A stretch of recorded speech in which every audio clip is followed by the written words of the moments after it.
Hello बच्चों, मैं doctor Himendra Singh स्वागत करता हूं साइंस साथी के एक और वीडियो में, जहां आज हम इनऑर्गेनिक केमिस्ट्री को करेंगे कंप्लीट। तो आज के वीडियो में हम डी एंड एफ ब्लॉक और कोऑर्डिनेशन कंपाउंड्स के पीवाईक्यूज और कुछ शॉर्ट शॉर्ट क्वेश्चंस को सॉल्व करेंगे। लेकिन वीडियो स्टार्ट होने से पहले एक इम्पॉर्टेंट नोट आपके लिए कि इस वीडियो में मैंने कोऑर्डिनेशन कंपाउंड्स के नॉमेनक्लेचर को डिस्कस नहीं किया है, क्योंकि आप पीवाईक्यूज और कुछ ऐसे क्वेश्चंस के बेसिस पे नॉमेनक्लेचर को नहीं समझ सकते। तो उसके लिए डिस्क्रिप्शन में जाओ और लिंक से डाउनलोड करो एक ऐसी आपके लिए शॉर्ट शॉर्ट क्वेश्चंस के साथ नॉमेनक्लेचर की एक रूल्स की एक आपके पास पीडीएफ आ जाएगी, जिसमें आपको रूल्स इतने सिंप्लीफाइड वे में समझाए गए हैं कि आपको किसी और जगह से पढ़ने की कोई ज़रूरत नहीं है और बहुत ही ईजिली सेल्फ स्टडी बेसिस पे ही आप उसको समझ सकेंगे। और अगर आपको उसमें भी कोई डाउट आता है तो आप ज़रूर मेरे को कमेंट करें, मैं उसके ऊपर एक नेक्स्ट वीडियो ज़रूर बनाऊंगा। तो आइए करते हैं शुरुआत। तो आज का सबसे पहले क्वेश्चन की शुरुआत एमसीक्यू से है। The most common and stable oxidation state of lanthanoid is. तो लैंथेनॉइड्स के केस में हमारे जितने भी लैंथेनॉइड एलिमेंट्स हैं उनमें सबसे कॉमन जो स्टेबल ऑक्सीडेशन स्टेट है वो है +3। So the +3 oxidation state is the characteristics and most stable state for lanthanoid. ऐसा नहीं है कि कोई और ऑक्सीडेशन स्टेट नहीं आती, +2 भी आती है, +4 भी मिलती है लैंथेनॉइड सीरीज में, लेकिन +3 इज द मोस्ट कॉमन। ठीक है, चलिए नेक्स्ट क्वेश्चन है, among the following outer most configurations of transition metals which one shows the highest oxidation state. सबसे ज्यादा ऑक्सीडेशन स्टेट इन सभी इलेक्ट्रॉनिक कॉन्फ़िगरेशन में से किसकी सबसे ज्यादा होगी। तो अगर हम बात करें 3d3 4s2 तो एट मैक्स 5 जा सकते हैं। जनरली वैलेंस इलेक्ट्रॉन से ऑक्सीडेशन स्टेट का डायरेक्ट कोई ऐसा लिंक नहीं होता, हाँ हम काउंट उसी से करते हैं, लेकिन माना ऐसे नहीं जाता। अगर हम इसको भी देखें तो इसमें 5, 3 यहाँ से लूज हो सकते हैं, पहले 2 यहाँ से और 3 यहाँ से, तो 5 + 5 बन सकती है। इसमें कितनी +6 बन सकती है, इसमें कितनी +7, और ये कितनी होगी +8। लेकिन ये +8 हम ये जो कॉन्फ़िगरेशन है दिस इज ऑफ आयरन। तो आयरन मैक्सिमम आपको +3 ऑक्सीडेशन स्टेट में ही दिखेगा। फेरेट के केस में +6 तक जाता है, लेकिन the most stable one is +3, +2 +3 रहती है आयरन की। तो इसलिए इसमें आपके सारे के सारे वैलेंस इलेक्ट्रॉन नहीं यूज होते, क्योंकि इतने ज़्यादा इलेक्ट्रॉन्स को रिमूव करना इज़ वेरी एनर्जी कंज्यूमिंग। लेकिन ये देखा गया कि +7 ऑक्सीडेशन स्टेट बहुत कॉमन है। किस केस में? मैंगनीज के केस में। तो मैंगनीज में आपकी +7 ऑक्सीडेशन स्टेट आपको देखने को मिलती है, वो भी ऑक्सीजन, जब ऑक्सीजन साथ में बाउंड होता है तो उसी केस में आपको मैंगनीज +7 ऑक्सीडेशन स्टेट शो करता है। तो C is the correct answer. The configuration belongs to manganese. It can lose all 5d electrons and 2s electrons to exhibit maximum oxidation state +7, और वो भी किसके साथ? ऑक्सीजन के साथ। अभी हम आगे इसी तरह के कुछ क्वेश्चन भी देखेंगे कि ऑक्सीजन के साथ मेटल आयंस मैक्सिमम शो करते हैं। Which one of the following first row transition elements, पहली रो जो है, is expected to have highest third ionisation enthalpy. मतलब आपको एक के बाद एक इलेक्ट्रॉन लूज करते हैं, तीसरी आयनाइजेशन एंथैल्पी पे देखना है। तो आयरन, मैंगनीज, क्रोमियम, वैनिडियम, सबके एटॉमिक नंबर हमें गिवन है, तो we can go for electronic configuration also. तो अगर हम देखें तो सबसे मुश्किल किस केस में होगा? डायरेक्ट अगर बताऊं तो मैंगनीज के केस में होगा। क्यों? क्योंकि the electronic configuration of manganese is argon. Argon का कितना है? This is noble gas 18। 18 के बाद 4s2 3d5, तो this is manganese after losing, क्योंकि मैंगनीज का एटॉमिक नंबर 25 है। 18 और 2 20 + 5 25। आफ्टर लूजिंग 2 इलेक्ट्रॉन्स, जब वो 2 इलेक्ट्रॉन s के लूज कर देगा मैंगनीज, तो व्हाट विल हैपन? मैंगनीज के पास ओनली बचेगा 3d5 4s0। तो जब 5 आ गया 3d, तो it is half filled, and you know half filled and fully filled, they both are stable. तो atom never tries to lose this configuration. तो ये दोनों कंडीशन में स्टेबल रहता। तो अभी हमारे पास 3d5 आ गया है, हाफ फिल्ड हो चुका है, तो इसलिए ये हाईली स्टेबल होता है। दिस विल नॉट ट्राई और tend to lose another electron. तो देयरफॉर थर्ड जो होगी, पहली दो तो लूज कर देगा ऐसे इलेक्ट्रॉन से एक एक करके, लेकिन थर्ड वाले केस में इट इज वेरी डिफिकल्ट, बाकी केसेस में ऐसा नहीं होगा। ठीक है, then next is assertion reason, separation of zirconium and hafnium is difficult, why so? ये क्यों डिफिकल्ट है? Zirconium and hafnium have similar radii due to lanthanoid contraction. बिल्कुल करेक्ट, दोनों लैंथेनॉइड एलिमेंट्स नहीं हैं, लेकिन स्टिल इनमें क्यों ये हो रहा है? तो इसका आंसर क्या रहेगा आपका? Both A and R are true, because R is correct explanation of A. Due to lanthanoid contraction they are very difficult to separate, they have similar radii, similar properties. So due to the poor shielding effect of intervening 4f electrons, आपके 4f electron की screening में 4f, I'm sorry, अगर आपके 4f electrons screen करें तो वो lanthanoid contraction है। 4f electrons की शील्डिंग में क्या होता है आपका? Lanthanoid contraction, remember lanthanoid contraction. और आपका 5f अगर इलेक्ट्रॉन स्क्रीन करें तो एक्टिनॉइड कॉन्ट्रैक्शन। तो ये दो चीजें जरूर याद रखना इस केस में, 4f and 5f। 4f is for lanthanoid. तो इस केस में क्या है कि आपके जो 4f के इलेक्ट्रॉन्स हैं वो फील्ड है, जिसके कारण क्या हो रहा है कि पोर शील्डिंग इफेक्ट होने की वजह से वो इतने अच्छे से उसको स्क्रीन नहीं करते न्यूक्लियस को, तो जिससे न्यूक्लियस का इफेक्ट बाहर के वैलेंस इलेक्ट्रॉन पे ज़्यादा रहता है, तो जिससे वो उसको अच्छे से पुल कर पाता है, तो एटॉमिक रेडियस छोटा हो जाता है। ठीक है, तो वही हो गया, the atomic radius of 5d series elements are nearly identical to those of the corresponding 4d series. तो जिरकोनियम और हैफनियम इसलिए उनका आयनिक रेडियस सेम है, तो they have similar chemical properties, therefore separating them chemically is extremely difficult.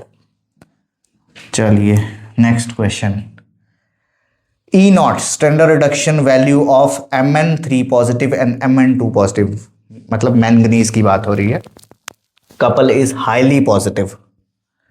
Mn3 positive is easily reduced to Mn2 positive to achieve a stable D5 configuration. तो अभी जैसे हमने पहले देखा कि D5 configuration आपकी हाफ फिल्ड है, मोस्ट स्टेबल है, तो कभी वो उसके बाद उसको लूज नहीं करना चाहता, उस कॉन्फ़िगरेशन को ख़त्म नहीं करना चाहता।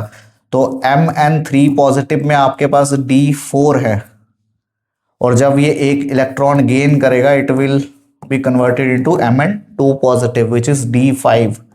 तो इसकी टेंडेंसी D4 से D5 जाने के लिए बहुत हाई होगी। Everyone wants to get stabilise, हम भी स्टेबल होना चाहते हैं लाइफ में, तो वही स्टेबिलिटी एक मैंगनीज आयन 3 पॉजिटिव स्टेट से 2 पॉजिटिव में जाने के लिए भी है कि मैं स्टेबल हो जाऊं, तो इसलिए वो इजिली रिड्यूस हो जाता है, इसलिए उसका हाई पॉजिटिव रिडक्शन पोटेंशियल है। It means it has a tendency to get reduced. ठीक है, तो both A and R are correct and R is correct explanation of A. और वही चीज यहाँ पे आपको बताई है कि Mn2 positive is highly stable due to half filled d electronic configuration.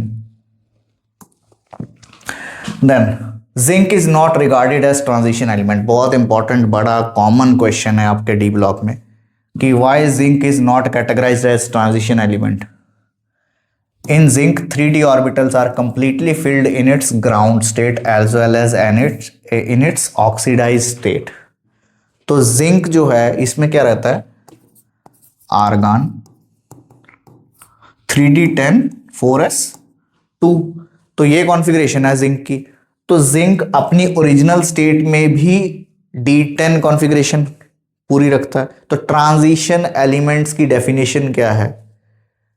कोई भी एलिमेंट इन इट्स न्यूट्रल और एलिमेंटल स्टेट और in its any oxidation state, या आयनिक किसी भी आयनिक या ऑक्सीडेशन स्टेट में या न्यूट्रल अपनी एलिमेंटल स्टेट में इनकम्प्लीटली फिल्ड डी ऑर्बिटल जिसमें हो, वही एलिमेंट ट्रांजिशन एलिमेंट की कैटेगरी में आता है। तो डी में ना ही अभी न्यूट्रल फॉर्म में एलिमेंटल फॉर्म में 3d10 फुलफिल्ड है, और अगर इसका Zn2 पॉजिटिव जो मोस्ट कॉमन है अगर उसकी बात करें तो उस केस में भी क्या होता है? S से 2 इलेक्ट्रॉन रिमूव हो जाता है, D स्टिल रिमेन्स 10 और 4s 0 हो जाता है। तो डी फिर भी फुली फिल्ड है, तो इसलिए ये डेफिनेशन को फुलफिल नहीं करता। That is why zinc is not regarded as transition element. तो both assertion and reason are correct and R is correct explanation of the assertion. वही चीज यहां एक्सप्लेन की है। बहुत इंपॉर्टेंट है ट्रांजिशन एलिमेंट की डेफिनेशन को याद रखना। Then this is the reasoning based question जो बहुत ज्यादा आते हैं आपको डी और एफ ब्लॉक और इवन कोऑर्डिनेशन से। Give reason for the following. Transition metal show catalytic properties. हमने देखा है मैक्सिमम आपके कैटलिस्ट जो होते हैं वो डी ब्लॉक से ही आते हैं, ट्रांजिशन एलिमेंट्स ही आते हैं। क्यों? Because they can exhibit multiple oxidation state. तो डी ब्लॉक में आपको इमेजिन मैंगनीज +7, स्कैंडियम आपको इनिशियल +3 में भी देता है। तो इस तरह से आप कहाँ से चल रहे हैं, +7 तक जा रहे हैं, फिर आगे जाके डिक्रीज हो रहा है। तो there is a variation in oxidation state. तो वो ऑक्सीडेशन स्टेट की जो वेरिएशन है that is the reason. And another reason is they possess empty d orbitals. क्योंकि बात किसकी हो रही है? ट्रांजिशन मेटल्स की, जिंक नहीं कंसिडर हो रहा। तो इनमें एम्प्टी डी ऑर्बिटल्स भी होते हैं, so they can make bond to form intermediate complexes. तो हमने जनरली देखा हमारे डी ब्लॉक ही कोऑर्डिनेशन कंपाउंड्स में जब हम पढ़ते हैं तो वही मेटल आयंस कॉम्प्लेक्स कंपाउंड्स बनाते हैं। और उसी की मेन इंपॉर्टेंस है आपकी कहाँ पे? किसी भी रिएक्शन को कैटलाइज करवाने में। क्योंकि इंटरमीडिएट जो होते हैं they are complexes, they are not simple compounds, they are complexes. तो ये कॉम्प्लेक्सेस बनाने की कैपेबिलिटी, क्षमता इनमें बहुत ज़्यादा है। And they provide a large surface area for adsorption, not absorption. Adsorption is surface phenomena, remember, phenomena, ठीक है। सरफेस फिनोमिना हुआ, इसका क्या मतलब हुआ कि सिर्फ सरफेस पे चिपकना, कोई चीज उसको अडेयर कर लेती है सरफेस पे, दैट इज एडजॉर्प्शन। तो इनमें मेटल्स को आप फाइन डिवाइडेड स्टेट में तोड़ सकते हैं, ट्रांजिशन मेटल्स को। तो बहुत फाइन स्टेट होने से सरफेस एरिया इंक्रीज हो जाता है, तो यहाँ पे एडजॉर्प्शन हो जाती है। आपने देखा होगा ऑर्गेनिक केमिस्ट्री में आपके निकल, वेनेडियम, प्लैटिनम, ये सब जो है आपके हाइड्रोजनेशन रिएक्शन में बहुत ज़्यादा रोल प्ले करते हैं। क्योंकि फाइन डिवाइडेड स्टेट में हाइड्रोजन को एब्जॉर्ब करके रखते हैं, हाइड्रोजन गैस को। तो that will help in the reduction. So then next question is transition metals have high enthalpies of atomization। बिल्कुल, इसमें एटमाइजेशन की बहुत हाई एंथैल्पी रहती है। क्यों? Due to the involvement of large number of unpaired electrons in their n-d orbitals. तो maximum आपके transition elements है ही वही जिनमें d ऑर्बिटल्स एम्प्टी रहते हैं, फुली फिल्ड नहीं होते, which leads to very strong interatomic metallic bonding. Metallic bond क्या होता है कि आपके एक एलिमेंटल स्टेट में या क्रिस्टल लैटिस फॉर्म में एक मेटल होता है, तो उसके एटम्स जो होते हैं आसपास इलेक्ट्रॉन्स को रिलीज करते हैं। There is a electron sea, electron का समुद्र बन जाता है, और उसी के साथ ये जो मेटल आयंस हैं अब इंटरेक्ट करते हैं और बॉन्ड बना लेते हैं, दे फॉर्म बॉन्ड। तो दिस इज मेटालिक बॉन्ड। ये किसी और एटम के साथ नहीं बन रहा, अपने ही अंदर इलेक्ट्रॉन के साथ बन रहा है। अट्रैक्शन, बॉन्ड क्या होता है? अट्रैक्शन, ठीक है। तो मेटालिक बॉन्ड फॉर्मेशन होती है इसके अंदर। That is why they have high enthalpies of atomisation. Atomisation क्या हुआ कि एक आपको 1 मोल ऑफ एटम को गैसियस फॉर्म में लेके जाना है, that is enthalpy of atomisation. Clear? चलिए next question is scandium is transition element but zinc is not. अभी हमने देख लिया जिंक में आपका 3d10 होता है, लेकिन स्कैंडियम में आपका 3d1 होता है, 4s2 3d1, और ये आगे 4s2। तो इसमें d ऑर्बिटल आपका फुली फिल्ड है, यहाँ पे आपका इनकम्प्लीटली फिल्ड है, सिर्फ एक ही इलेक्ट्रॉन है, जबकि 9 और आने की जगह है। तो स्कैंडियम इनकम्प्लीटली फिल्ड है, that is why it comes under the category of transition elements, and this has been explained here. Zinc, cadmium, mercury are non transition elements. बिल्कुल, जिंक तो था लेकिन उसके साथ नीचे कैडमियम, मरकरी भी इसके नॉन ट्रांजिशन एलिमेंट्स की कैटेगरी में आते हैं, because they have fully filled D orbital.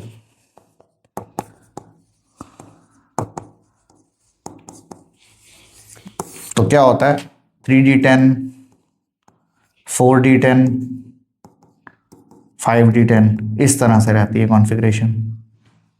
तो इसलिए सब d ऑर्बिटल। नीचे जाते हुए क्या होता है, सिर्फ नंबर इंक्रीज होता है, शेल सेम रहते हैं, मतलब d में ही फिल हो रहे हैं। तो d10 हो गया, 4d10 हो गया, 5d10 हो गया, तो फुली फिल्ड रहते हैं। That is why they have completely filled d orbitals. They don't come under the category of transition elements. They do comes under the category of D block but not under the category of transition. The melting and boiling point of zinc, cadmium and mercury are low. Remember आपको D and F block में maximum चीज़ें आपकी answer आपकी सिर्फ electronic configuration से ही निकल जाएंगे। अगर आपको इलेक्ट्रॉनिक कॉन्फ़िगरेशन उनकी पता है तो आप बहुत इजीली आंसर कर सकते हो। अब मेल्टिंग और बॉइलिंग पॉइंट इनके लो है, क्यों? Because they have fully filled D orbital. Due to completely filled d orbitals, they don't have any unpaired electron to participate in metallic bonding, जिसके कारण weak metallic bond होने की वजह से बड़े easily boil हो जाते हैं। ठीक है, तो वही चीज़ है। और मेल्टिंग भी इनकी बड़ी easily हो जाती है, क्योंकि जितना होल्ड होगा उतना ही टाइम लगेगा। यहाँ पे होल्ड ही नहीं है, फुली फिल्ड है। They don't need any extra electron और they don't want to lose electron. ठीक है। Then E naught value for manganese 3 positive 2 positive couple is highly positive as compared to Cr3 Cr2 positive। तो ये तो हमने अभी देखा, क्योंकि Mn2 positive is half field, तो ये ज्यादा पॉजिटिव है क्योंकि इसकी टेंडेंसी है हाफ फिल्ड D5 होने की, D5, और ये कितना है D4। D4 से D5 जाने की टेंडेंसी ज्यादा है क्योंकि हाफ फील्ड में स्टेबिलिटी ज्यादा है। भाई साहब, आप भी स्टेबल होना चाहते हो। और यहां पे क्रोमियम 3 पॉजिटिव से 2 पॉजिटिव होने की टेंडेंसी कम है एज कंपेयर टू क्रोमियम। तो क्रोमियम में क्या है आपका, ये ऑलरेडी स्टेबल है इसमें। अब देखो क्रोमियम की क्या रहती है आपकी, इसमें आपका रह रहा है D3 कॉन्फ़िगरेशन, तो 3D3 4s2 ये कॉन्फ़िगरेशन है इसकी Cr3 पॉजिटिव की।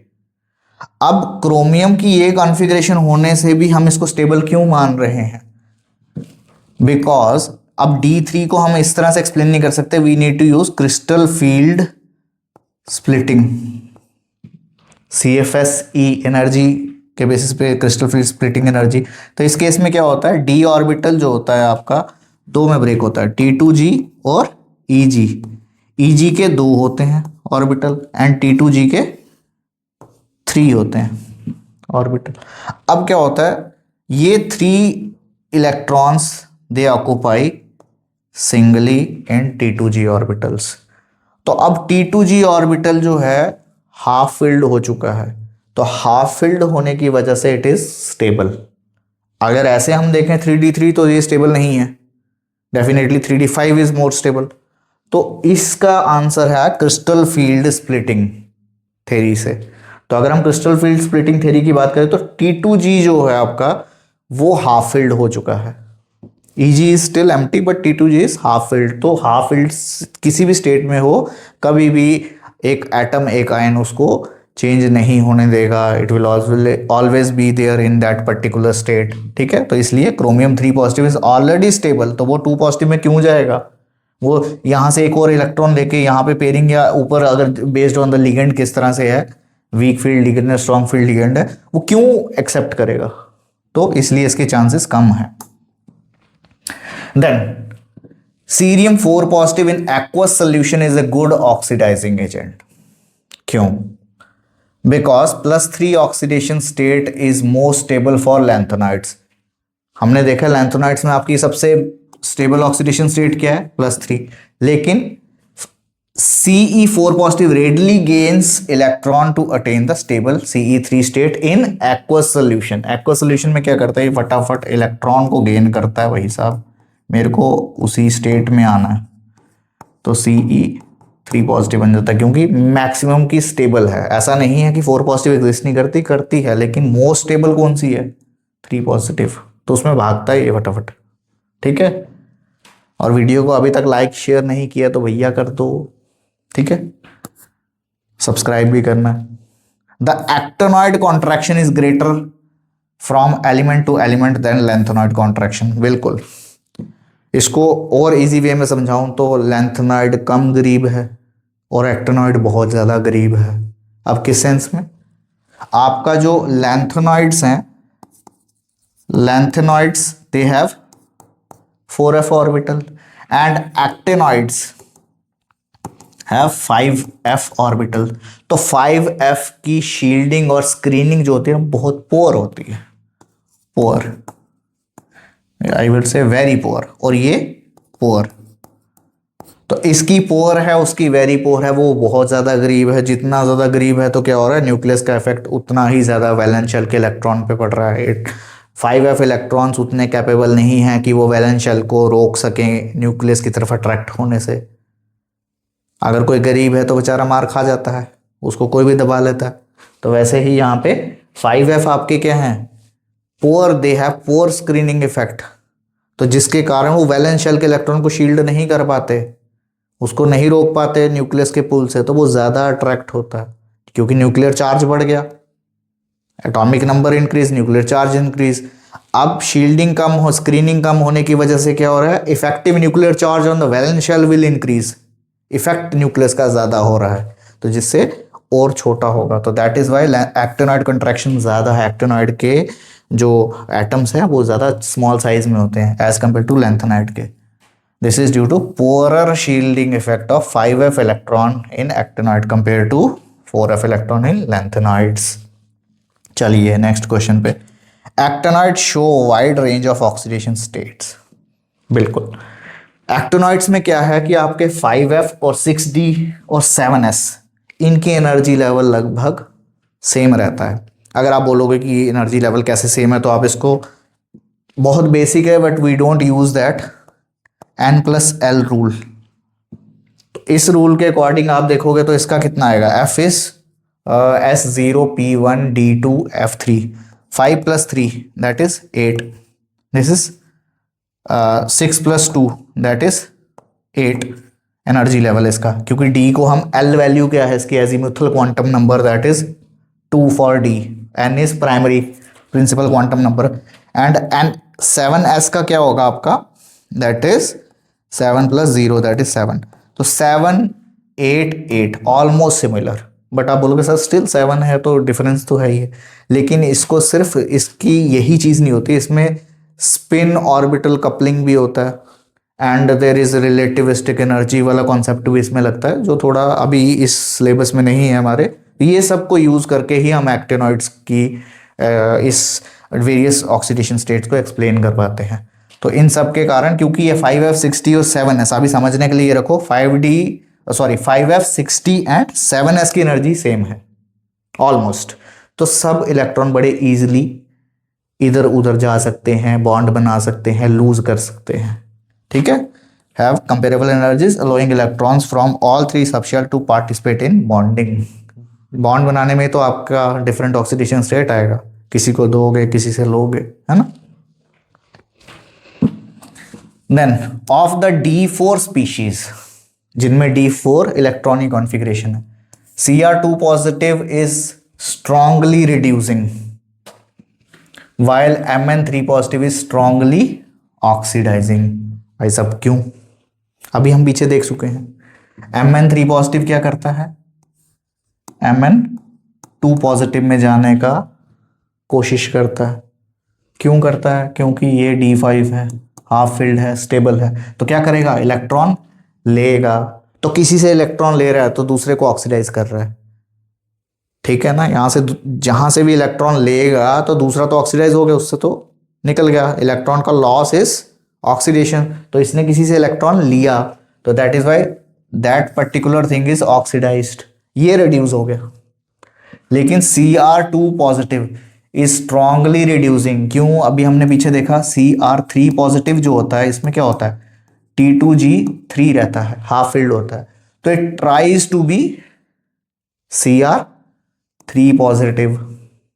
तो Cr3 पॉजिटिव जब होगा तो वो ज्यादा स्टेबल होगा, तो उसके लिए क्या करेगा, it will lose electron, minus electron, it will lose electron. तो ये इलेक्ट्रॉन किसी ना किसी के पास तो जाएगा, तो जब ये इलेक्ट्रॉन किसी को देगा तो दूसरा वाला क्या होगा, रिड्यूस। तो that is why Chromium 2 positive strongly reducing and Mn3 positive strongly oxidizing. बिल्कुल एक्सप्लेन हो गया और वही चीज यहाँ पे बताई गई है, ठीक है। Then transition metals form complex compounds, बिल्कुल पूरा चैप्टर ही इसी पे है, कोऑर्डिनेशन केमिस्ट्री।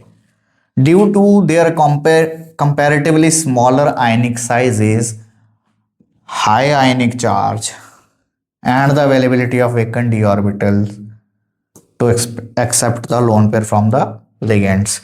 ये आयनिक साइज इज स्मॉल और हाई आयनिक चार्ज, इन दो को एक चीज बोल देते हैं हाई चार्ज डेंसिटी, ठीक है। आप इसमें से कुछ भी बोल सकते हैं, you can right they have very high charge density, means उनका साइज छोटा चार्ज ज्यादा, वही तो हुआ हाई चार्ज डेंसिटी।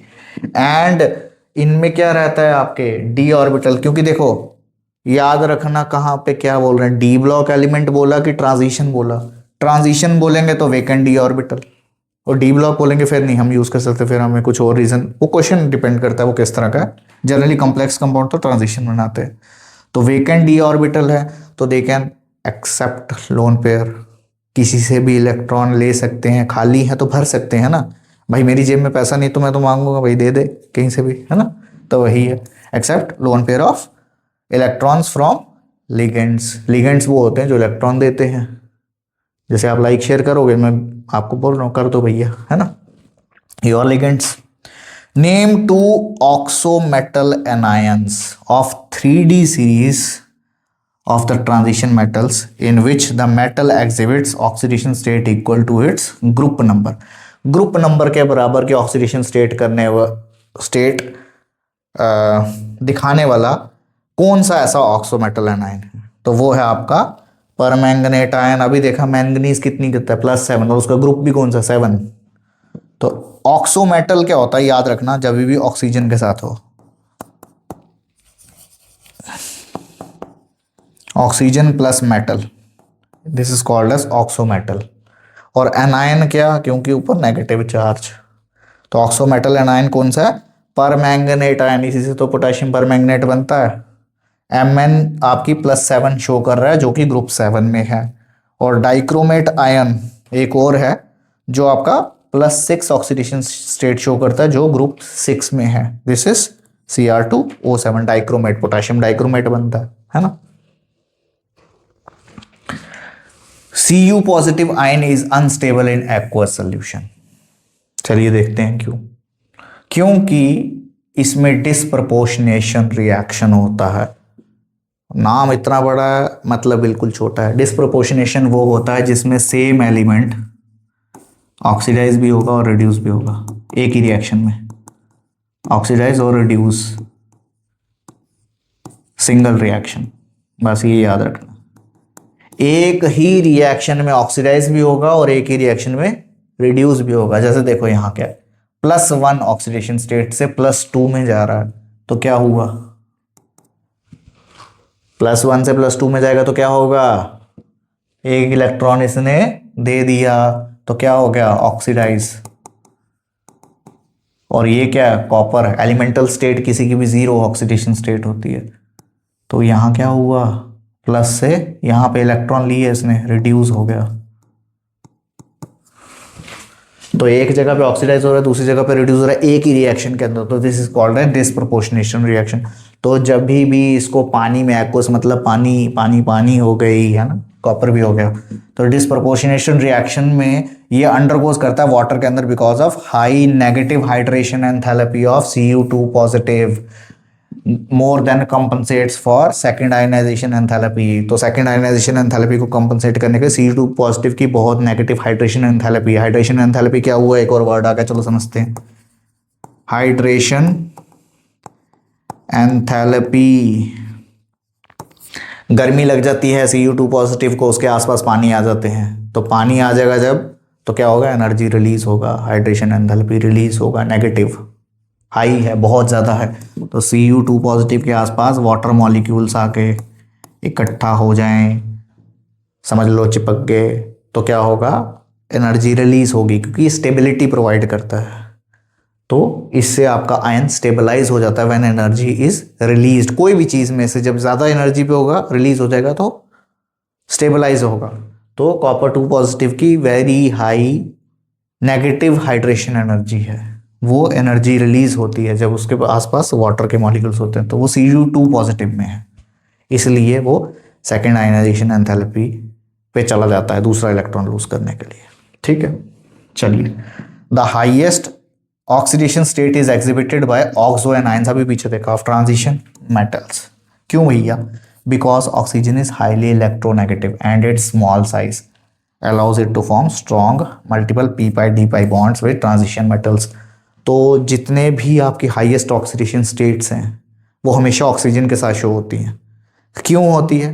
क्योंकि यहाँ पे हमने रीजन दे दिया, छोटा साइज है, हाई इलेक्ट्रोनेगेटिविटी है और p pi d pi bonding बनाता है। तो अब क्वेश्चन है कि क्या क्लोरीन नहीं है, फ्लोरीन नहीं है? फ्लोरीन जनरली बड़े वायलेंट रिएक्शन शो करता है, इसलिए उसको इस कैटेगरी में नहीं लाया जाता, बहुत स्मॉल साइज है, हाई चार्ज डेंसिटी रहती है। दूसरी बात क्या है इसमें कि आपके halogen chlorine, bromine, iodine oxygen से बड़े साइज के हैं और जब ये बॉन्ड बनाता है तो it is very strong bond, लेकिन ऑक्सीजन में एक टेंडेंसी है it can form p pi d pi bonds, इसमें ओवरलैपिंग बड़ी अच्छी होती है कंपेयर टू हैलोजन एटम्स, तो इसलिए ऑक्सीजन के साथ ही मेटल एटम्स बहुत अच्छे से आपके कॉम्प्लेक्सेस बना लेते हैं या कंपाउंड्स बनाते हैं। ठीक है। What is misch metal? Misch word जो ना, ये जर्मन वर्ड है, इसका मतलब मिक्स्ड, मिला हुआ, right, it's one use. Misch metal क्या है? ये एक अलॉय है जिसमें आपके 95% लेंथेनॉइड मेटल्स हैं, ठीक है, और 5% आपका इसमें आयरन रहता है। लेंथेनॉइड एलिमेंट सीरियम हो गया और आई गेस इसमें आपके वो भी नियोडायनेमियम, प्रेसिडायनेमियम, ये सब रहते हैं, और traces of sulphur, carbon, calcium, aluminium, ये सब रहता है। इनका यूज क्या है? मेकिंग लाइटर फ्लिंट्स, वो जलने वाला लाइटर के ऊपर नहीं होता जहाँ से चिंगारी पैदा होती है, वो यही होता है मिश मेटल का। एंड बुलेट्स, बुलेट का जो केस होता है वो बनाने के भी काम आते हैं मिश मेटल्स। तो लेंथेनॉइड हमें पता नहीं, लेकिन बड़ी डेली यूज में इलेक्ट्रॉनिक गैजेट्स में हर जगहों पे ये चीज़ें आती हैं। मैक्सिमम जहाँ पे स्पार्क प्रोड्यूसिंग होता है वहाँ पे आपके मिश मेटल्स यूज होते हैं।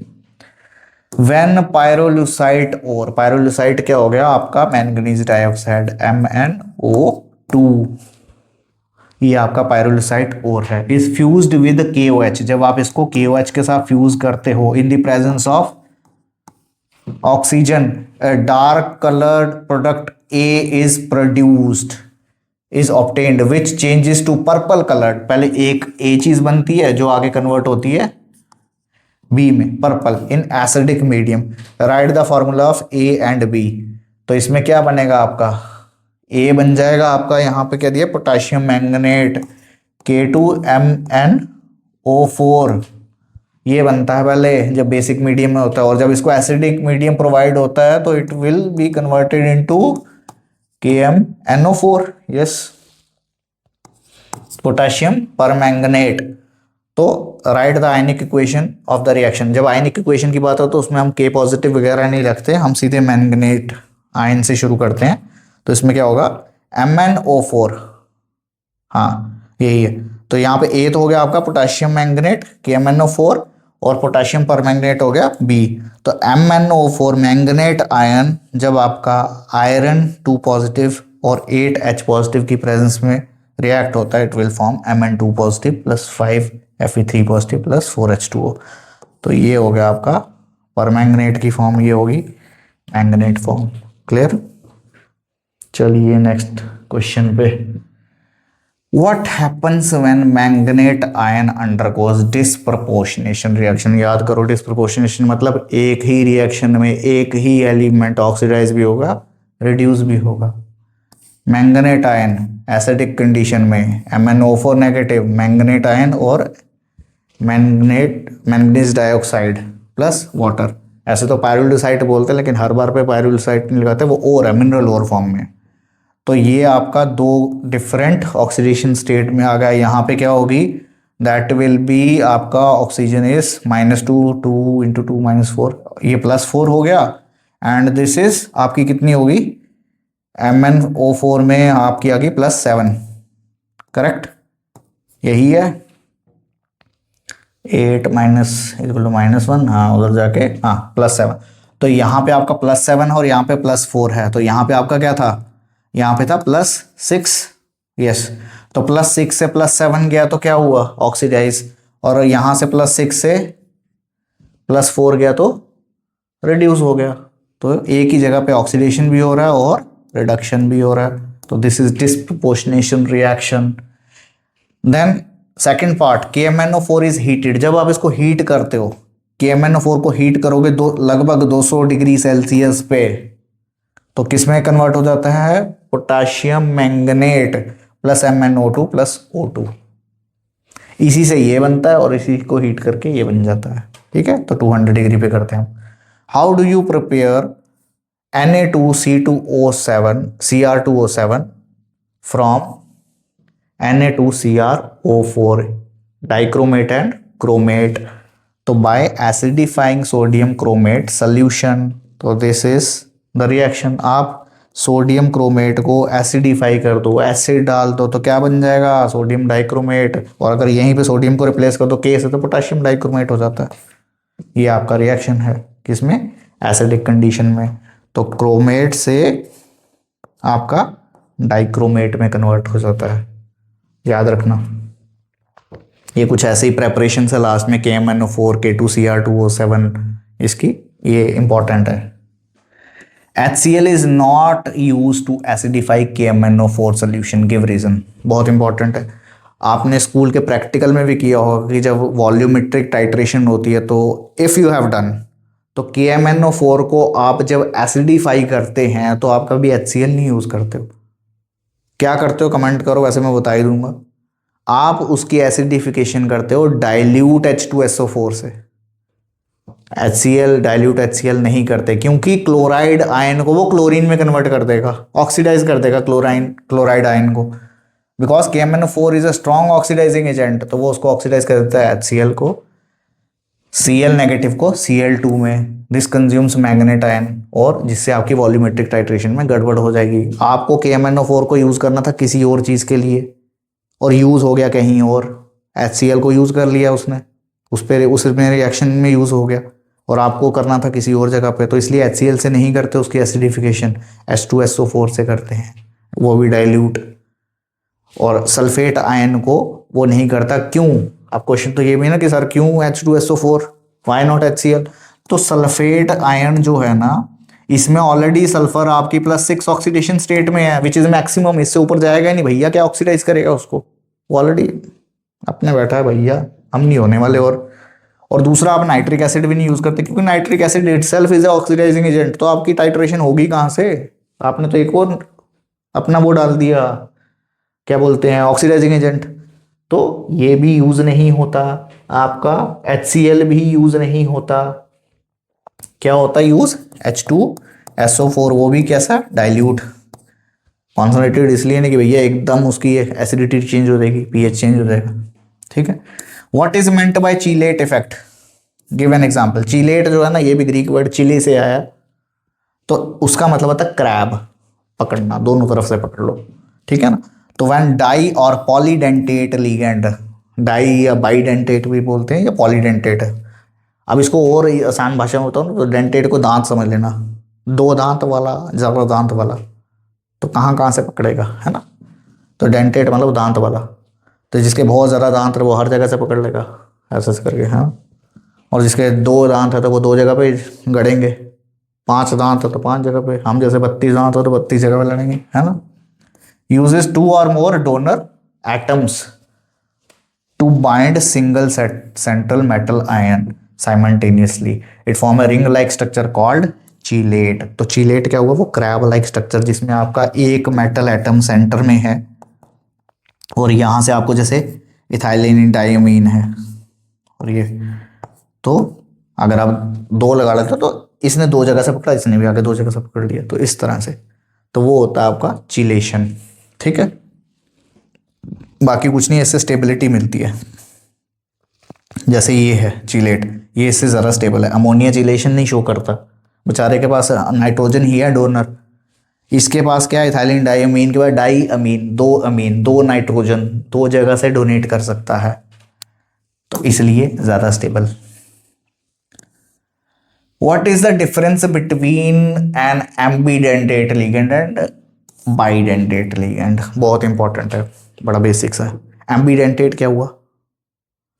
दोनों तरह से, दो डिफरेंट डोनर एटम्स है। नाइट्रोजन भी है NO2 नेगेटिव, ये ऑक्सीजन से भी डोनेट कर सकता है, नाइट्रोजन से भी डोनेट कर सकता है, लेकिन वन एट ए टाइम करेगा। या तो नाइट्रोजन कर रहा है तो नाइट्रोजन ही कर रहा है, या ऑक्सीजन कर रहा है तो ऑक्सीजन ही कर रहा है, वन एट ए टाइम। लेकिन बाइडेंटेट अभी हमने देखा इचिलेशन शो करता है, दोनों तरफ से एक साथ करेगा। जैसे इथाइलिन डाइमीन, इथाइलिन डाइमीन, तो वो दोनों साइड से दोनों नाइट्रोजन एक साथ बॉन्ड बनाएंगे। तो इसलिए बाइडेंटेट में क्या है? एक साथ। अब बाइडेंटेट लिखे हैं टू और more donor atoms and coordinates to metal ion through both of them simultaneously, एक साथ। लेकिन एम्बीडेंटेट में क्या है? डिफरेंट डोनर एटम्स है but can coordinate to metal atom through only one of them at a time, एक time पे एक, दोनों नहीं। ठीक है, ये रहता है। देन NiCO4 इज diamagnetic whereas NiCl4 2 negative is paramagnetic. क्यों भैया? क्योंकि कार्बन मोनोऑक्साइड एज अ लीगेंड जो होता है ये बड़ा स्ट्रांग वाला होता है, स्ट्रांग फील्ड लीगेंड है, पेयरिंग करवाता है। तो इसमें निकल की, और साथ में दूसरा क्या, ये न्यूट्रल है। न्यूट्रल होने की वजह से निकल की ऑक्सीडेशन स्टेट जीरो है, जीरो। और इसका ये रहता है आपका, निकल की जीरो ऑक्सीडेशन स्टेट है, निकल ने लूज किया ना गेन किया तो क्या होगा? 3D8 4s2। तो भैया इसमें वेकेंट क्या है? Carbon monoxide is strong field ligand and forces the 4s electron to pair up. तो क्या करेगा ये? इसको इधर डाल देगा, 3D10 बना देगा इसका, लीविंग जीरो अनपेयर्ड इलेक्ट्रॉन। तो इसलिए डायामैग्नेटिक।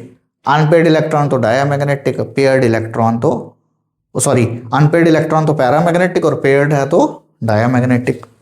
ठीक है, तो यहाँ पे paired electron, leaving zero unpaired, तो कोई अनपेयर्ड नहीं है, तो इसलिए यहाँ पे डायामैग्नेटिक है।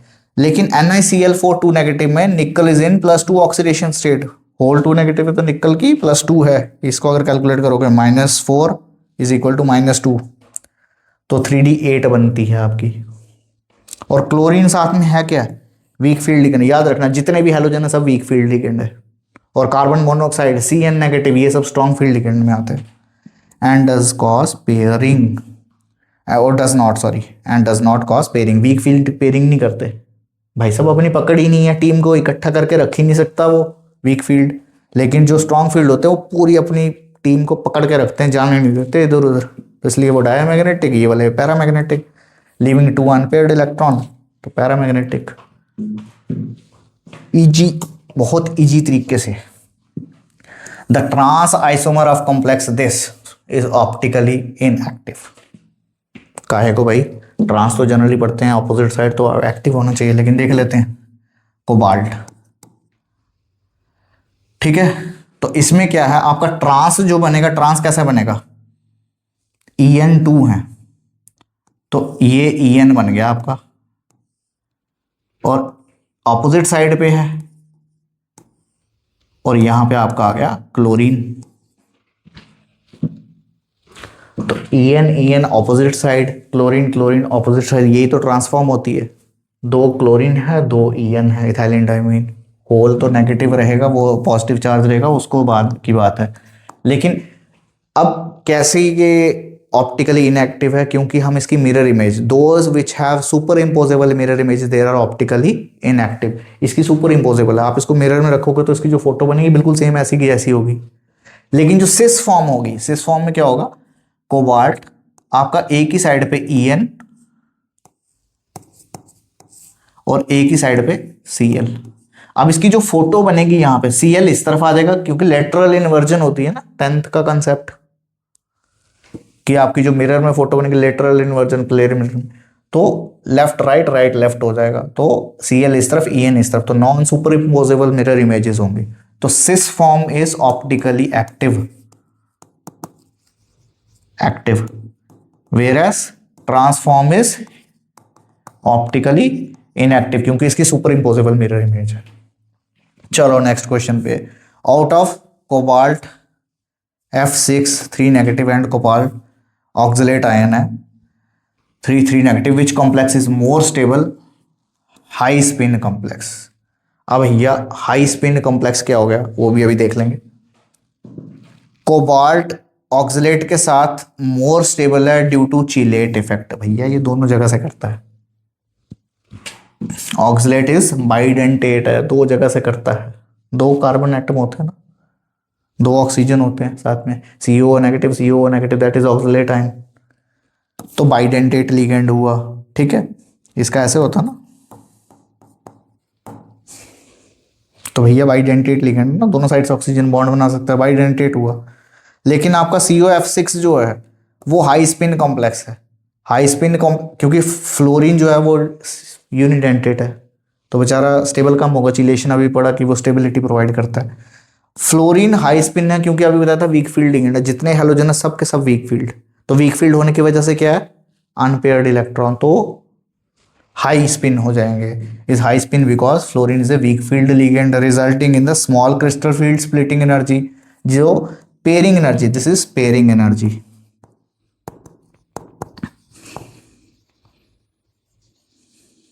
दो शरारती बच्चों को एक साथ बिठाने के लिए एनर्जी लगती है, शरारत करेंगे चुपचाप करके नहीं बैठेंगे, तो दो इलेक्ट्रॉन को बिठाने के लिए, पेयर करवाने के लिए एनर्जी की रिक्वायरमेंट होती है, उसको बोलते हैं पेयरिंग एनर्जी।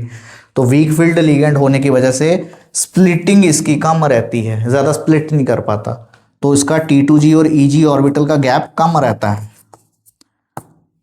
इतना कम कि पेयरिंग एनर्जी से भी कम है। इलेक्ट्रॉन को पेयर करने के लिए इतनी एनर्जी नहीं लगती जितनी इसके लिए, बहुत कम एनर्जी है। फेवरिंग अनपेयर्ड इलेक्ट्रॉन्स, तो जिसके कारण क्या होता है, कुछ इलेक्ट्रॉन यहाँ पे फिल होते हैं और कुछ यहाँ पे जाके फिल हो जाते हैं, तो अनपेयर्ड ही रहते हैं, पेयरिंग हो ही नहीं पाती। तो जिसके कारण हाई स्पिन कॉम्प्लेक्स, सबकी स्पिन ऐड कर दो, सिंगल सिंगल सिंगल, तो हाई स्पिन हो गया, है ना, पेयरिंग तो हुई नहीं। चलिए नेक्स्ट क्वेश्चन पे, right the hybridization and magnetic behaviour of FeCN6 4 negative. Fe की इसमें ऑक्सीडेशन स्टेट कितनी है वो हम निकाल सकते हैं, X + 6 × 1 = -4, ठीक है। माइनस ये होगा ना, कितनी होगी ये, -1, साइनाइड की -1 होते हैं। X - 6 = -4, X = +2, तो X is oxidation state of iron, तो आयरन की कितनी है, +2 स्टेट, जिसमें 3d6 में रहेगा, S के 2 इलेक्ट्रॉन निकल गए। इसमें क्या होती है आयरन की, फिर से बता दूं, 3d6 4s2, पीछे आर्गॉन रहता है, तो 2 यहाँ से निकल गए, ठीक है भैया। Cyanide is strong field ligand, बताया था, कार्बन मोनोऑक्साइड और साइनाइड ये हमारे स्ट्रॉन्ग फील्ड लिगेंड है, forcing 6 electrons to pair to the inner 3d orbitals, तो 6 के 6 इलेक्ट्रॉन को पेयर करवाता है T2G में ही, 3 इलेक्ट्रॉन्स पेयर हो जाते हैं, मतलब सिंगल एरो से शो करते हैं, हाफ साइडेड एरो, ठीक है। तो 6 के 6 इलेक्ट्रॉन एक ही जगह पे पेयर करवा देता है, तो जिसके कारण ये क्या बनता है आपका, एक तरह से बोला जाए लो स्पिन कॉम्प्लेक्स बनता है। और उसकी हाइब्रिडाइजेशन, मैग्नेटिक बिहेवियर क्या हुआ भैया, डायामैग्नेटिक, क्योंकि अनपेयर्ड इलेक्ट्रॉन नहीं रहा, तो हाइब्रिडाइजेशन है इसकी D2sp3, क्योंकि इसका EG ऑर्बिटल खाली रह गया, तो D अंदर वाला यूज हुआ कि नहीं हुआ, और कितने थे EG में, कितने होते हैं, 2, तो D2 और बाहर के एक S 4s और P के 3, समझ आ गया, तो D2sp3, तो वही तो हाइब्रिडाइजेशन है। तो inner orbital complex, inner orbital कब बोलते हैं, जब अंदर वाला N-1d यूज हो, और आउटर कब होता है, याद रख लो, साथ में ये कॉन्सेप्ट भी समझ आता है। आउटर ऑर्बिटल कॉम्प्लेक्स होता है जब हमारा Nd वाला ऑर्बिटल, बाहर वाला ऑर्बिटल यूज हो, ये वाला ना होता, इसके बाहर वाला, अगला वाला D ऑर्बिटल, तो उस केस में क्या बनना था, sp3d2, या जैसा भी था, ठीक है। तो ये D2sp3 है। मैग्नेटिक बिहेवियर इसका डायामैग्नेटिक है भैया, क्योंकि 0 इलेक्ट्रॉन है, unpaired. Right the geometry and magnetic behaviour of complex NiCO4 on the basis of VBT, valence bond theory. निकल की ऑक्सीडेशन स्टेट अभी देखी, कोबाल्ट जो है, carbon monoxide is neutral, 0, total charge 0, X + 0 = 0, X = 0, तो आपका यहाँ पे इसकी 0 ऑक्सीडेशन स्टेट, फिर से बता दूं, X + 0 4 × 0 = टोटल चार्ज 0, तो X = 0, छोटे छोटे सी चीज़ें बता रहा हूँ, बिल्कुल बेसिक सी। निकल की जीरो ऑक्सीडेशन स्टेट है तो क्या रहेगी इसकी, जो अपनी एलिमेंटल फॉर्म में इसकी ऑक्सीडेशन सॉरी इलेक्ट्रॉनिक कॉन्फ़िगरेशन, तो स्ट्रॉन्ग फील्ड है, CO forces 4s electron to pair, वो इसको वो जाके बोलता है भैया बैठ जा एक जगह पर, D ऑर्बिटल में घुस जा, तो पेयर करवा देता है 3D ऑर्बिटल में, living 4s and 3p orbitals. तो अब क्या हुआ, D तो पूरा फिल हो गया, आगे बचा क्या, S और P, तो क्या हुआ sp3, तो इसलिए इसकी हाइब्रिडाइजेशन क्या होती है sp3।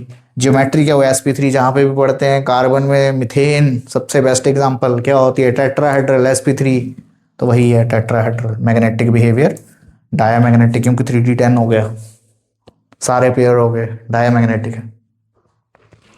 ठीक है, तो ये थे हमारे शॉर्ट क्वेश्चंस। मैंने इसमें इंटेंशनली कोई भी IUPAC नॉमेनक्लेचर नहीं डाला, क्योंकि उससे कंफ्यूजन ही होनी थी। आप एक या दो नाम से नहीं कर सकते नॉमेनक्लेचर, आपको प्रैक्टिस करना पड़ेगा।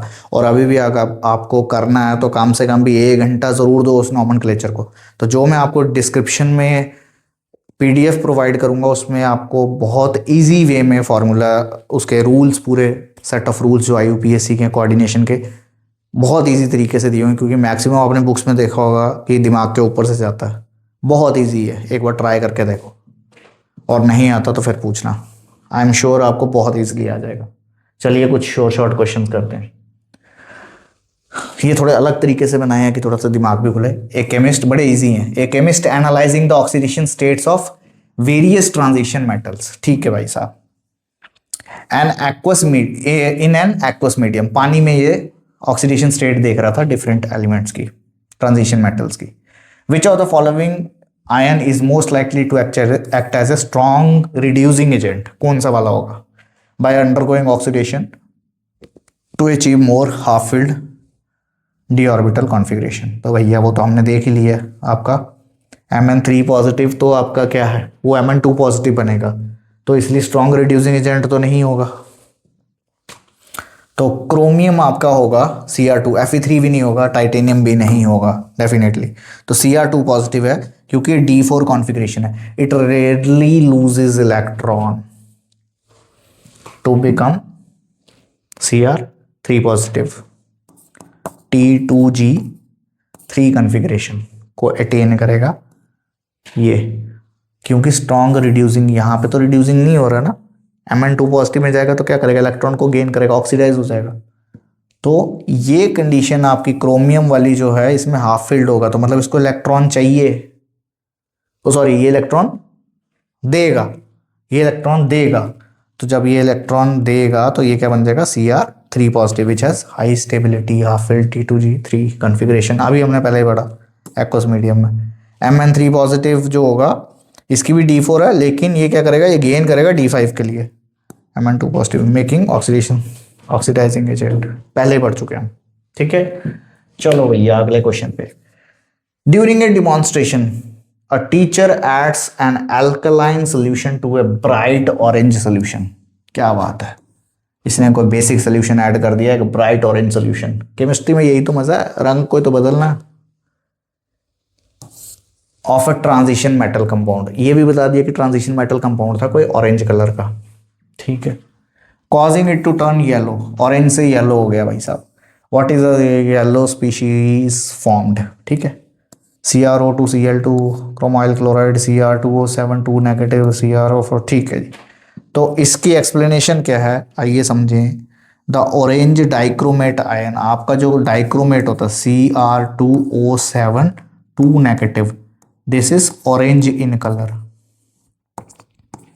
अगर आप प्रेपरेशन ऑफ पोटेशियम डाइक्रोमेट करते हो, डी ब्लॉक में जाके एक बार पढ़ोगे, तो उसमें आपको ये पता लग जाएगा कि ये ऑरेंज कलर का होता है डाइक्रोमेट आयन। ठीक है, एग्जिस्ट इन इक्विलिब्रियम विद किसके साथ, येलो क्रोमेट आयन। ये किसके साथ इक्विलिब्रियम में रहता है, chromate ion CrO4 negative 2 negative chromate ion के साथ। लेकिन कब, जब हम इसकी pH को बढ़ाते हैं, मतलब जनरली हम pH को अगर इस नॉर्मल रखते हैं तो ये उसमें रहता है आपका इक्विलिब्रियम में। लेकिन अगर हम pH को बढ़ाएं, इसकी pH को इंक्रीज करेंगे तो क्या हो गया, NaOH डालोगे या बेसिक सोल्यूशन KOH डालोगे, आप बेस ऐड करोगे इसमें, तो equilibrium will shift for the formation of yellow chromate ion. तो इक्विलिब्रियम फॉरवर्ड जाता है अगर आप पीएच को इंक्रीज करते हो ली चैटलर प्रिंसिपल के अकॉर्डिंग, ठीक है। तो pH will, when pH will increase, yellow ion, yellow colour formation of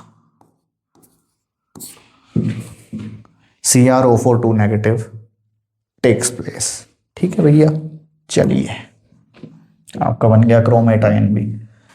अब कोऑर्डिनेशन कहाँ चल रहे हो भैया? A coordination complex of cobalt 3 is synthesized with ammonia ligands. Under spectral analysis, it is determined that crystal field splitting energy, अभी पीछे देखा T2G EG में स्प्लिट होना, और ये लिगेंड की प्रेजेंस में d ऑर्बिटल स्प्लिट होता है। ऐसे तो D5 रहता है, डीजनरेट रहता है, लेकिन ये क्या करते हैं, ये D5 जो होता है आपका, हमने पढ़ा ना P के 3 D के 5, ये D5 जो होता है इन द प्रेजेंस ऑफ लिगेंड, ये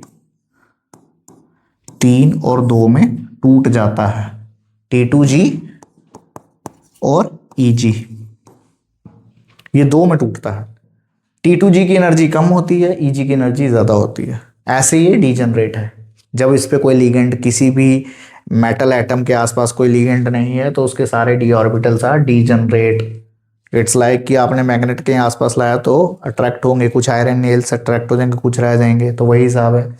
कुछ जो छोटे रह गए तो उनकी एनर्जी कम रहेगी, कुछ की बढ़ेगी, जो अट्रैक्ट हो गए उस तरफ। तो मतलब it's not about direct attraction, but just to make sure कि आपको समझ आ जाए। तो ये 2 में स्प्लिट हो जाता है इन the presence of ligands, ligands की प्रेजेंस में ये स्प्लिटिंग होती है, ठीक है। तो यही है delta not generated by ligands is significantly greater than pairing energy।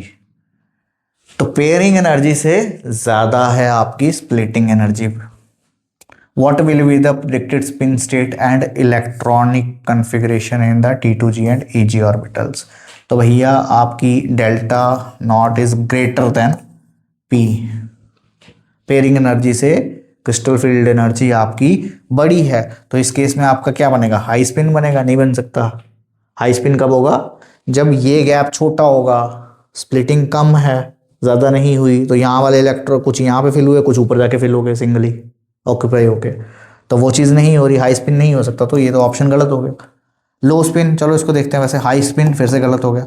तो लो स्पिन के 2 बनते हैं। अब लो स्पिन में कैसे बनेंगे, T2G EG। लो स्पिन तब बनता है जब आपका स्ट्रॉन्ग लिगेंड, तो ammonia is a strong ligand, water से ऊपर आता तो अमोनिया स्ट्रॉन्ग लिगेंड है। तो स्ट्रॉन्ग लिगेंड होने की वजह से पेयरिंग करवाएगा, तो पेयरिंग करवाएगा तो भैया तो T2G जो होगा वो पूरा भरेगा ना, पेयरिंग करवाएगा तो 6 भरेगा, 5 और 1 क्यों छोड़ेगा ये, तो ये भी गलत। तो क्या बचा, T2G में 6 पूरे आएंगे, EG में कोई, ओ सॉरी काहे को यार, क्या दिमाग खराब है, EG 0 रहेगा, सारी की सारी पेयरिंग यहीं पे कर देगा। तो ये आपका एक ऑप्शन बेटर लग रहा है इस पूरे सिनेरियो को देखे कोबाल्ट के केस में, ठीक है। This is the correct answer. वही चीज आपको यहाँ पे समझाई है, एक बार जरूर पढ़ लो अगर पढ़ना होगा पॉज करके। Clear?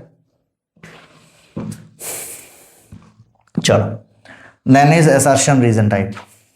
The metal belonging to group 12 zinc, cadmium and mercury are exceptionally soft compare to transition metal, exhibit low enthalpies of atomization. बिल्कुल अभी पीछे देख चुके हैं।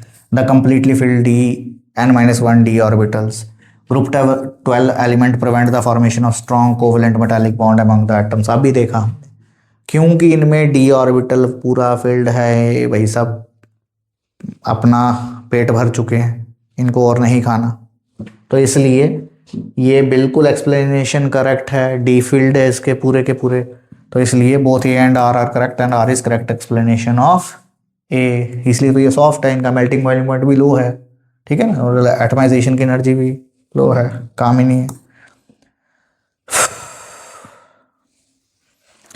Then is the coordination complex cobalt diamine के साथ, इथाइलिन डायमीन के साथ, exhibit a considerably higher thermodynamic stability in solution than complex. ये तो भाई सब चिलेशन हो रहा है ना।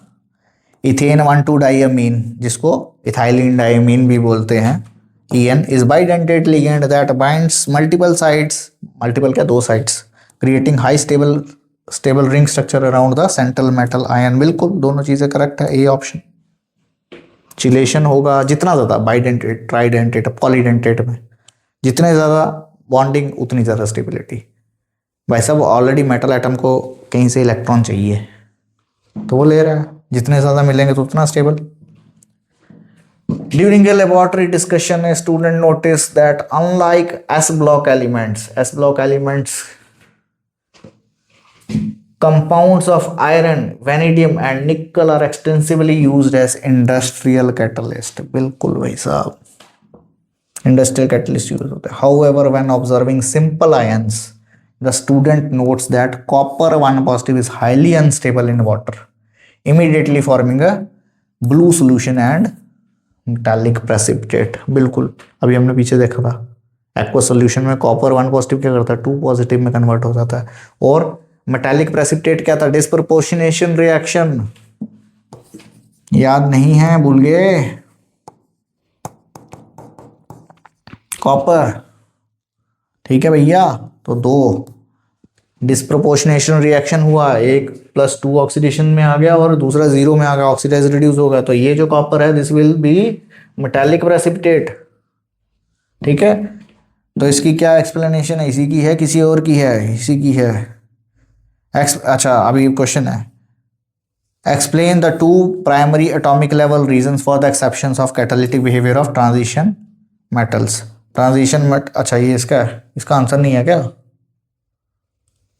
क्या बात है,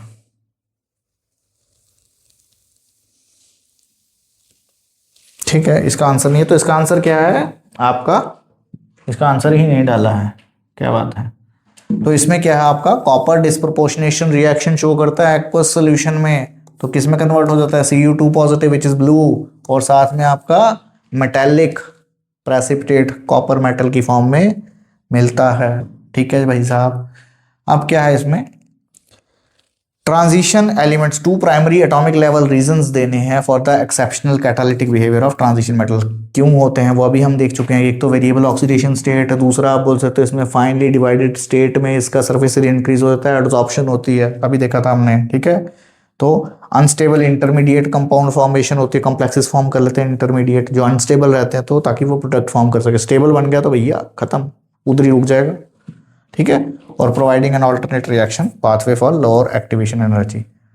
और दूसरा क्या है, इसकी लार्ज सॉलिड सरफेस है एरिया, जिसके कारण एड्सॉर्ब हो जाते हैं रिएक्टेंट उसकी सरफेस पे और रिएक्शन टेक्स प्लेस करता है। तो यहाँ पे तो 3 दे दिए, आप 2 कोई भी दे सकते हो। क्या क्या, एक वेरिएबल ऑक्सीडेशन स्टेट, दूसरा इंटरमीडिएट कॉम्प्लेक्स फॉर्मेशन, तीसरा आपका क्या रहेगा इसका, फाइन डिवाइडेड स्टेट में सरफेस एरिया बढ़ने से एड्सॉर्प्शन होती है, जो सरफेस प्रोवाइड करता है रिएक्टेंट्स को रिएक्शन करने के लिए। चलो भैया, right the balanced chemical equation for the reaction copper 1 positive undergoes in. भाई साहब कॉपर ने ऐसी की तैसी कर दी है। And explain the thermodynamic driving force behind it. क्या चीज़ है, डिस्प्रपोर्शनेशन रिएक्शन है, वही है। तो बड़ा इंपॉर्टेंट है वैसे यार कॉपर वगैरह वाले इस तरह की चीज़ें याद रखना। डिस्प्रपोर्शनेशन रिएक्शन है, ड्राइविंग फोर्स क्या है, extremely high negative hydration and enthalpy है। अभी हम देख चुके हैं कि कॉपर 2 पॉजिटिव के आसपास वाटर मॉलिक्यूल आ जाएंगे, स्टेबिलिटी बढ़ जाएगी, एनर्जी रिलीज हो जाएगी। आपको गर्मी लगी थी, पानी में घुस गए, मज़ा आ गया, बस वही है, वही मज़ा कॉपर 2 पॉजिटिव आयन लेता है। वो मज़ा कॉपर पॉजिटिव के पास नहीं है, बेचारे के पास 2 पॉजिटिव के पास है। Which releases enough energy to compensate for the second ionisation enthalpy required to convert Cu positive to Cu2 positive. क्या बात है। A researcher is attempting to separate naturally occurring mixture containing zirconium and hafnium। देखा क्यों difficulty आ रही है, extremely difficult to nearly identical chemical properties because of the phenomena कि उनमें लैंथेनाइड कंट्रैक्शन होती है। आइडेंटिफाई करना हमें फिनोमिना, तो लैंथेनाइड कंट्रैक्शन के कारण उनका एटॉमिक रेडियाई सेम है, जिसके कारण केमिकल प्रॉपर्टी सेम है और आप उसको सेपरेट नहीं कर सकते, ठीक है।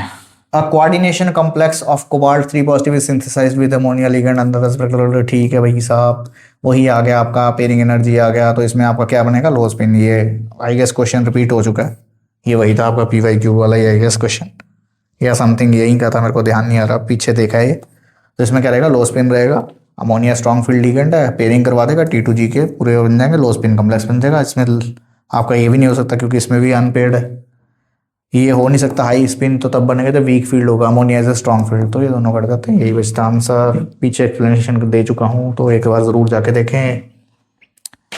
Using valence bond theory contrast the structural geometry of the and magnetic behavior of the complex formed by nickel 2, ठीक है, निकल का with chloride ion versus nickel 0 reacts with carbon monoxide। एक तो हो गया NiCl4 नेगेटिव वाला, और एक हो गया NiCO4 जिसमें न्यूट्रल रहता है carbon monoxide. Why does drastic difference occur despite the complex having coordination number 4? Ligand 4 है, कोऑर्डिनेशन नंबर 4 है, लेकिन स्टिल इतना ड्रास्टिक डिफरेंस क्यों है कि एक जगह पे आपका निकल की 0 ऑक्सीडेशन स्टेट आ रही है, दूसरी जगह पे +2 आ रही है, और उनमें बहुत सारी चीज़ें डिफरेंट हो रही है, एक पैराडायमैग्नेटिक हो गया, ठीक है। तो NiCl4 2 नेगेटिव में क्या है, निकल की +2 स्टेट है, 3D8 है, हैलोजन बताया वीक फील्ड, ये हैलोजन सिर्फ इलेक्ट्रोनेगेटिव ही है, यहाँ पे आके वीक हो जाते हैं, तो वीक फील्ड लिगेंड है। So no force pairing 3D electrons, pairing नहीं होगा, वीक है तो पेयरिंग नहीं, याद रखना, वीक है तो नो पेयरिंग, नो पेयरिंग तो लो स्पिन, याद रखना, weak field, no pairing, low spin complex, ठीक है। तो जनरली और इसी में आगे कर लो, लो स्पिन होगा तो आउटर ऑर्बिटल कॉम्प्लेक्स, और ये पीछे बता चुका हूं कि आउटर ऑर्बिटल क्या हुआ कि जिसमें बाहर का डी ऑर्बिटल ND वाला यूज होगा, ठीक है। तो ये रहता है, और इसका उल्टा कर लेना बाकी वाला में, उसमें पेयरिंग होगी, हाई स्पिन होगा, और आपका इनर ऑर्बिटल बनेगा स्ट्रॉन्ग में। सो नो पेयरिंग, जिसके कारण हाइब्रिडाइजेशन क्या होगी, आउटर ऑर्बिटल की होगी तो sp3 पहले प्रेफर होगी। द ज्योमेट्री इज टेट्राहेड्रल और पैरामैग्नेटिक होगा, जिसमें 2 अनपेड इलेक्ट्रॉन रहेंगे, बिल्कुल। NiCO4 में क्या होगा आपका, निकल की 0 ऑक्सीडेशन स्टेट है, स्ट्रॉन्ग फील्ड लिगेंड है, पेयरिंग हो जाएगा, जिसके कारण क्या है 3D10 आ गया, एम्प्टी 4s और p ऑर्बिटल बचा, जिससे हाइब्रिडाइजेशन आपकी क्या हो गई, sp3। तो ज्योमेट्री इसकी टेट्राहेड्रल, sp3 जहां टेट्राहेड्रल वहां, क्या बात है। Platinum 4 complex with the formula ये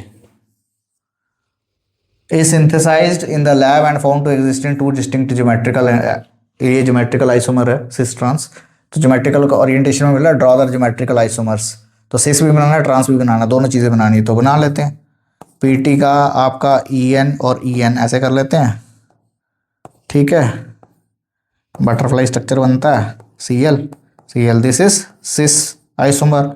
ट्रांस क्या होगा आपका, PT Cl, EN, तो भैया ये रहा आपका ट्रांस। अब हमने पीछे भी देखा था, आई गेस कोबाल्ट का था, किसका था ध्यान नहीं आ रहा मुझे, इसकी मिरर इमेज करोगे तो बिल्कुल सुपर इम्पोजेबल होगी, तो this is optically inactive, superimposable images are optically inactive, whereas इसकी इमेज को अगर तुम करते हो तो इसकी कैसे बनेगी, क्लोरीन इस तरफ, लेटरल इन्वर्जन, तो जिसके कारण नॉन सुपर इम्पोजेबल, तो optically active image, active compound, sorry image कहाँ से आपके, क्या यार दिमाग खराब हो गया, ठीक है। तो सिस आइसोमर आपका ऑप्टिकली एक्टिव होगा, जो प्लेन पोलराइज्ड लाइट को रोटेट करेगा, और बाकी आपका दूसरा वाला ऑप्टिकली इनएक्टिव होगा। तो दैट्स इट फॉर टुडे। आज भैया दोनों चैप्टर के PYQ और कुछ ऐसे क्वेश्चंस कर लिए हैं, शॉर्ट क्वेश्चन आपको और ज़्यादा मिलेंगे उसमें, जो आपके पास शीट होती है मैं उसको और हाईली क्यूरेट करके आपको प्रोवाइड करता हूँ, ताकि आप पर्सनली जाके बहुत अच्छे से उन क्वेश्चनों को करें। और साथ में D&F में कुछ ऐसे फार्मूला शीट्स तो मिलेंगी नहीं, बट आई विल ट्राई कि इसका कुछ वैसा बन पाए जिससे आपको बड़ी ईजिली कुछ इसके कुछ ट्रेंड्स याद हो जाएं। लेकिन आपको PDF कोऑर्डिनेशन कंपाउंड्स के नॉमेनक्लेचर की मिलेगी डिस्क्रिप्शन में, जाकर उसको डाउनलोड करो और पढ़ो, आपको कोऑर्डिनेशन के IUPAC का भी भूलेगा नहीं दिमाग से, याद रखना।